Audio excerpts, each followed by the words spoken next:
Hey everyone and welcome back to my channel Name Learning to Learn. So आज हम discuss करने वाले हैं स्ट्रैटेजी फॉर पेपर वन। और ये वीडियो थोड़ा सा लंबा होगा, आपको स्टार्टिंग से लेके एंड तक देखना पड़ेगा ताकि आप एग्जैक्टली अपनी खुद की एक पर्सनलाइज्ड स्ट्रैटेजी बना पाएँ, right? So yes, before starting this particular video a quick update on Unacademy. मैं अनअकैडमी पे एक वेरीफाइड एजुकेटर हूँ और यहाँ पर मैं पिछले अक्टूबर 2018 से पढ़ा रही हूँ और काफ़ी सारे बच्चों ने नेट भी क्लियर किया है और इवन जीआरएफ भी क्लियर किया है with proper coaching, proper guidance and proper doubt solving. If you are interested you can actually join Unacademy. And Unacademy पे मैं फ्री ऑफ कॉस्ट क्लासेस भी लेती हूँ। इसका मतलब आपको सिर्फ एनरोल करना है, कोई पैसे नहीं पे करने, फिर भी आप काफ़ी सारी क्लासेस देख पाएंगे, लाइव क्लासेस देख पाएंगे, कमेंट कर पाएंगे, डाउट्स पूछ पाएंगे। ये क्लासेस होती है मंडे टू फ्राइडे, ये उसका टेबल है। सुबह 7 बजे हम इनकम टैक्स करते हैं। इनकम टैक्स में हमने income from house property, income from capital gain, business and profession, other sources, income from salary कर चुके हैं। अब एज ऑन मंडे राइट हम स्टार्ट करेंगे विथ डिडक्शंस, ठीक है? तो आप वो ज्वाइन कर सकते हैं।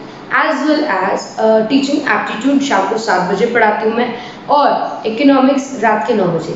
ये सारा हिंदी में पढ़ाया जाता है बट इसके नोट्स इंग्लिश में अवेलेबल होते हैं, ठीक है? तो ये सब आप फ्री ऑफ कॉस्ट अवेल कर सकते हैं। बट अगर आप चाहते हैं कि मैम अगर पूरा कोर्स अवेलेबल होता तो ज़्यादा अच्छा होता, उसके लिए आप प्लस ज्वाइन कर सकते हैं। अनअकैडमी प्लस पे मैं और मेरे जैसे बहुत सारे एजुकेटर्स आपको बहुत सारे कोर्सेज प्रोवाइड करते हैं, एज वेल एज आपके डाउट सॉल्व करते हैं, पीडीएफ प्रोवाइड करते हैं। Everything is possible, right? Now these two are different channels of mind. ये दो मेरे ही अलग अलग चैनल्स हैं, इसको आप फॉलो कर सकते हैं फॉर ग्रेट कंटेंट। अगर आपको इंग्लिश पढ़ने में दिक्कत होती है या इंग्लिश को समझने में दिक्कत होती है या आपको इंग्लिश में इम्प्रूवमेंट चाहिए तो आप बॉस लेडी पे जाइए, और कैरियर रिलेटेड से सब कुछ बॉस लेडी पे मिल जाएगा। वेयर एज अगर आप एक नया यूट्यूब चैनल खोलना चाहते हैं, आप स्टेशनरी में इंटरेस्टेड हैं, कुछ अलग सा, देन आप स्टडी ब्लॉग पे पढ़ सकते हैं, राइट? अब आज हम अपने टॉपिक पे जाते हैं, पेपर वन। अब अगर आप एनटीए यूजीसी नेट दे रहे हैं तो आई होप आपने ये सारे वीडियोस देख रखे होंगे जो भी मैं इमेज यहाँ दिखा रही हूँ। ये वीडियो में मैंने क्लियरली ये बताया कि नेट कौन कौन दे सकता है, मतलब कौन एलिजिबल है, अगर आपको नेट देना है तो फीस कितनी देनी पड़ेगी, फॉर्म की लास्ट डेट क्या है, जीआरएफ का मैक्सिमम लिमिट क्या है, एवरीथिंग, राइट? तो ये आप प्लीज़ प्रॉपरली बहुत ध्यान से देखें, उसके बाद आपको पता चलेगा पेपर वन जो नेट में आता है वो कॉमन है सबके लिए। इवन आप साइंस बैकग्राउंड से हैं, कॉमर्स बैकग्राउंड से हैं, इंजीनियरिंग बैकग्राउंड से हैं, आर्ट्स बैकग्राउंड से हैं, पेपर वन आपको देना ही पड़ेगा, ठीक है? तो प्लीज़ ये चेकआउट कीजिए। दूसरा, अगर आपने पेपर वन का सिलेबस अभी तक नहीं डाउनलोड किया है, आई हाईली रिकमेंड प्लीज़ उसको डाउनलोड कर लीजिए। और पेपर वन का सिलेबस डाउनलोड करने के बाद अगर आप मटेरियल में कंफ्यूज हैं कि कौन सा मटेरियल लूँ मैम मैं पेपर वन के लिए, हरप्रीत कौर बेटर है, नवदीप कौर बेटर है, या KVS Madan, true man, Arihant, exactly कौन सी बुक? सो उसके लिए प्लीज़ ये वाला वीडियो देखिए। ये हिंदी में भी है, इंग्लिश में भी है और तेलुगु में भी है। जिस भी लैंग्वेज में आप कंफर्टेबल हो उसमें आप देख सकते हैं। मैंने इस वीडियो में क्लियरली बताया है कि कौन से बुक्स अच्छे हैं। सारे बुक्स का एक छोटा सा रिव्यू टाइप दे दिया है मैंने, तो आप डिसीजन ले पाएंगे, राइट? नाउ अब जब आपको पता चल चुका है कि पेपर वन सबके लिए कॉमन है, आपको भी देना पड़ेगा अगर आप नेट एग्जामिनेशन देना चाहते हैं तो सबसे पहले आपको करना पड़ेगा सिलेबस डाउनलोड। सिलेबस आप ऑफिशियल वेबसाइट जो ये है उससे डाउनलोड कर सकते हैं। अगर आपको ऑफिशियल वेबसाइट नहीं मिल रही है, आप डिस्क्रिप्शन बॉक्स पे जा सकते हैं, वहाँ पर क्लियरली मैंने मेंशन कर दिया है कि भाई ये है ऑफिशियल वेबसाइट, और आप उसमें जाके पेपर वन और जो भी आपका पेपर टू होगा, पेपर टू हो सकता है आपका कॉमर्स हो, मैनेजमेंट हो, साइकोलॉजी हो, कुछ भी हो सकता है, राइट? आप वहाँ डाउनलोड कर सकते हैं। तो पेपर वन एक बार डाउनलोड करने के बाद आप प्लीज़ गो थ्रू करें द एंटायर सिलेबस। तो अभी इस पॉइंट से मैं स्टार्ट कर रही हूँ that the perfect strategy for paper one और how to make a perfect strategy for paper one, कि सबसे अच्छी स्ट्रैटेजी पेपर वन के लिए क्या होनी चाहिए, ठीक है? तो उसका सबसे पहला स्टेप है और सबसे बड़ा स्टेप है कि पूरे सिलेबस को एनालाइज करना। मतलब पूरे सिलेबस को बहुत थरोली स्टडी करना, पता करना उसके अंदर क्या इंक्लूडेड है, क्या एक्सक्लूडेड है, मुझे क्या पढ़ने की ज़रूरत है, कितना डेप्थ में पढ़ने की ज़रूरत है, एक्सेट्रा, राइट। सो प्लीज़ आप पहले सिलेबस को डाउनलोड करें, उसके बाद उसको गो थ्रू करें। अब सिलेबस को थरोली कैसे स्टडी करें? देखिए, अगर आप सिलेबस डाउनलोड करेंगे, आपको रियलाइज़ होगा कि उसमें 10 डिफरेंट यूनिट्स, अलग अलग 10 यूनिट हैं। 10 यूनिट में से 6 यूनिट थियोरेटिकल बेस है। थियोरेटिकल बेस मतलब इसमें जो टॉपिक्स दिए हुए हैं वो आपको याद करने पड़ेंगे, राइट, वो आपको समझने पड़ेंगे, उसके कंसेप्ट क्लियर करने पड़ेंगे। बाकी जो 4 टॉपिक्स हैं वो प्रैक्टिकल है।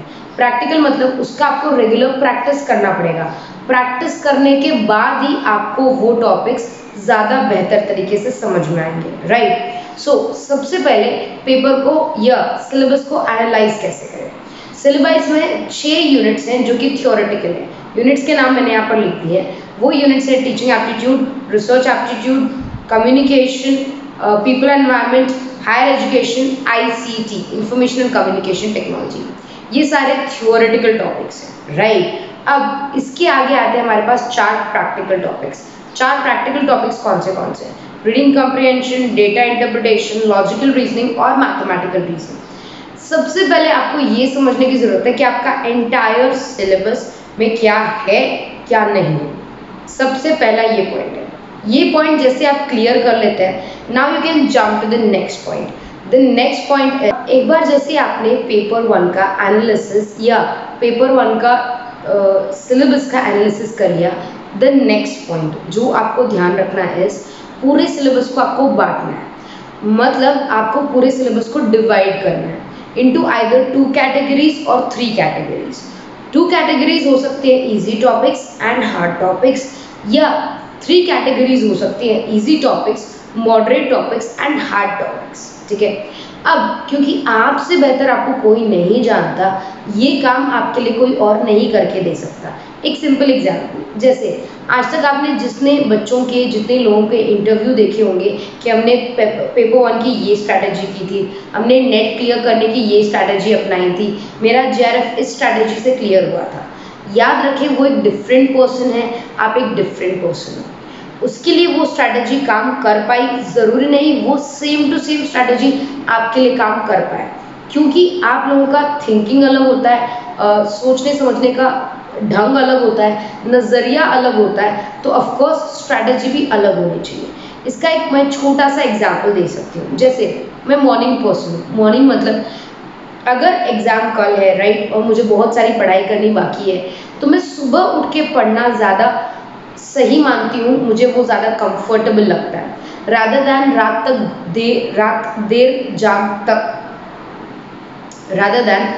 को देर तक जाग कर पढ़ना, राइट। मगर हो सकता है आप ऐसे हो कि मैम हम रात को पढ़ सकते हैं मगर सुबह नहीं उठ सकते, राइट। तो क्योंकि आपका बॉडी अलग है, आपका नेचर अलग है, आपके पढ़ने का तरीका अलग है, इन द सेम वे मेरा नेचर अलग है, मेरी बॉडी अलग है और मेरा पढ़ने का तरीका अलग है। तो ऑफकोर्स मेरी स्ट्रैटेजी मेरे हिसाब से बननी चाहिए और आपकी स्ट्रैटेजी आपके हिसाब से बननी चाहिए। तो ये एक बहुत पर्सनल काम है, ये आपको और कोई नहीं करके देगा, ये आपको खुद को करना पड़ेगा।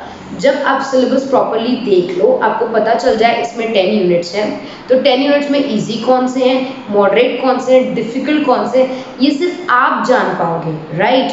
तो जैसे मेरा थियोरेटिकल बेस बहुत अच्छा है, मुझे थ्योरी पढ़ना काफ़ी अच्छा लगता है, तो मेरे लिए इजी टॉपिक्स हो जाते हैं। ये जो 6 थियोरेटिकल टॉपिक्स हैं, ये मेरे लिए सबसे इजी बन जाते हैं, राइट। बट मेरे लिए डिफ़िकल्ट टॉपिक हो जाएंगे लॉजिकल रीजनिंग, मैथमेटिकल रीजनिंग और डेटा इंटरप्रिटेशन, क्योंकि मेरा मैथ्स उतना स्ट्रांग नहीं है।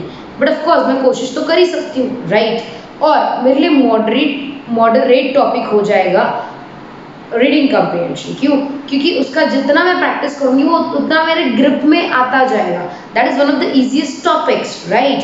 अगर आप प्रैक्टिस करो तो फाइन। तो अगर मैं अपना कैटेगराइजेशन बताऊँ आपको, तो ये जो 6 यूनिट्स हैं theoretical units, that are damn easy for me, very easy for me, मैं आराम से पढ़ पाऊँगी।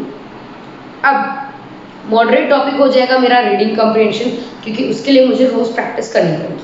और डिफ़िकल्ट टॉपिक्स हो जाएंगे मेरे लिए data interpretation, logical reasoning and mathematical reasoning, right ना। इसके बाद अगर आपने एक बार कैटेगराइजेशन कर लिया अपने हिसाब से, आपका आधा काम हो चुका है।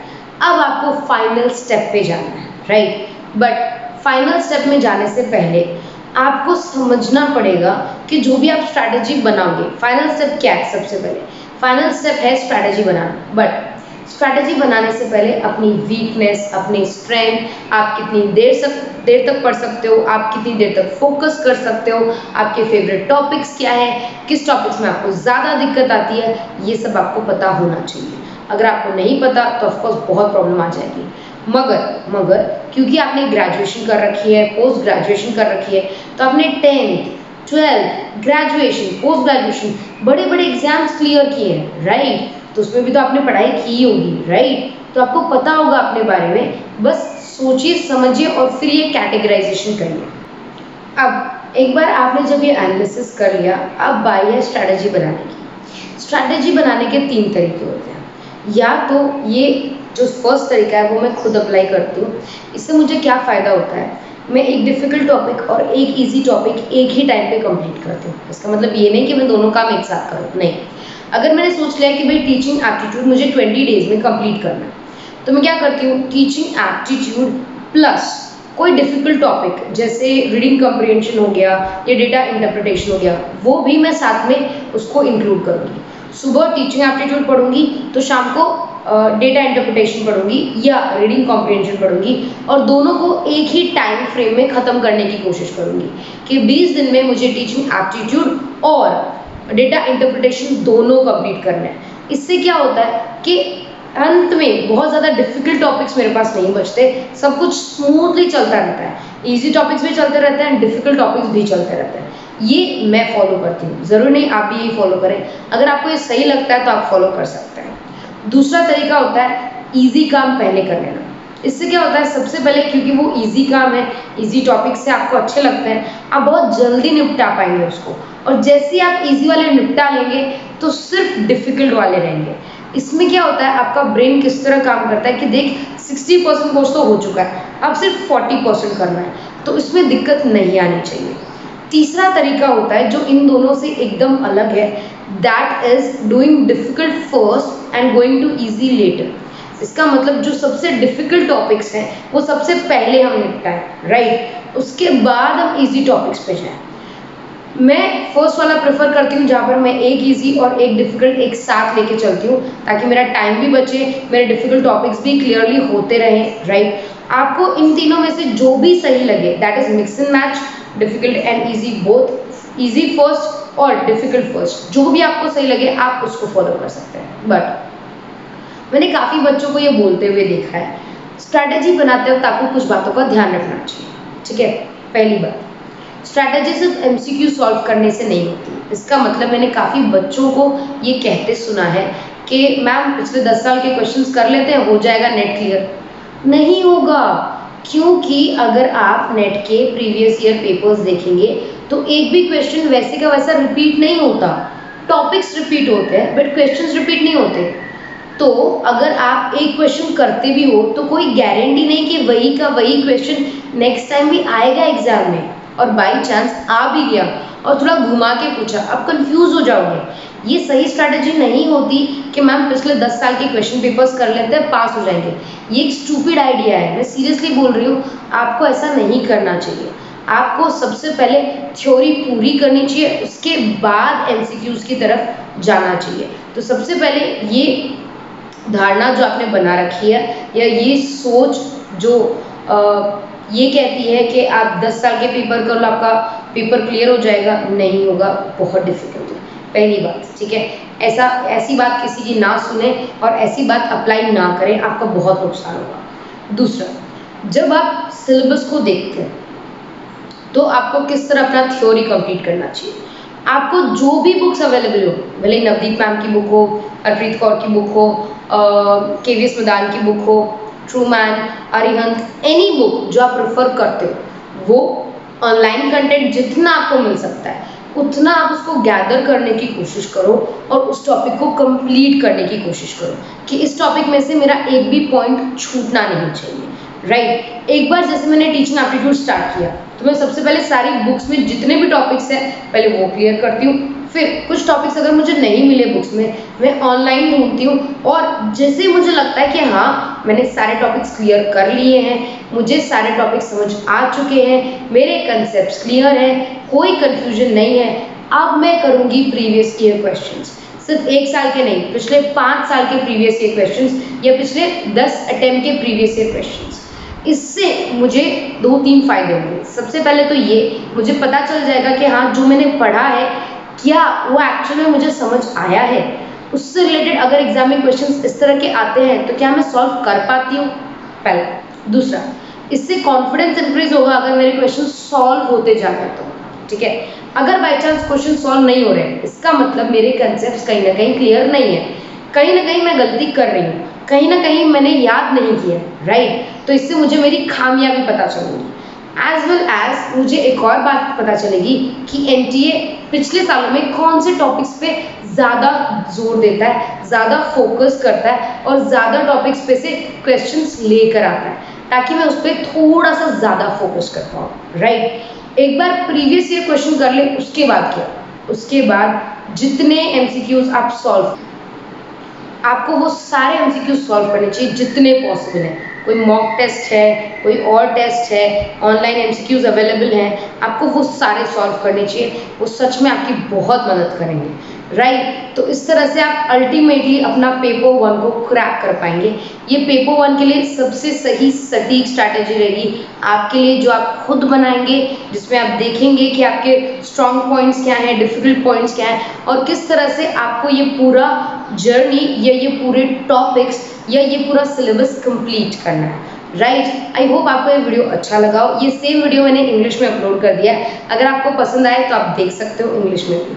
एज वेल एज ये मेरे 2 डिफरेंट चैनल्स हैं, आप फॉलो कर सकते हो मुझे इन चैनल्स पे, और ये मेरा लेटेस्ट वाला वीडियो है। Take good care of yourself, study hard, bye bye.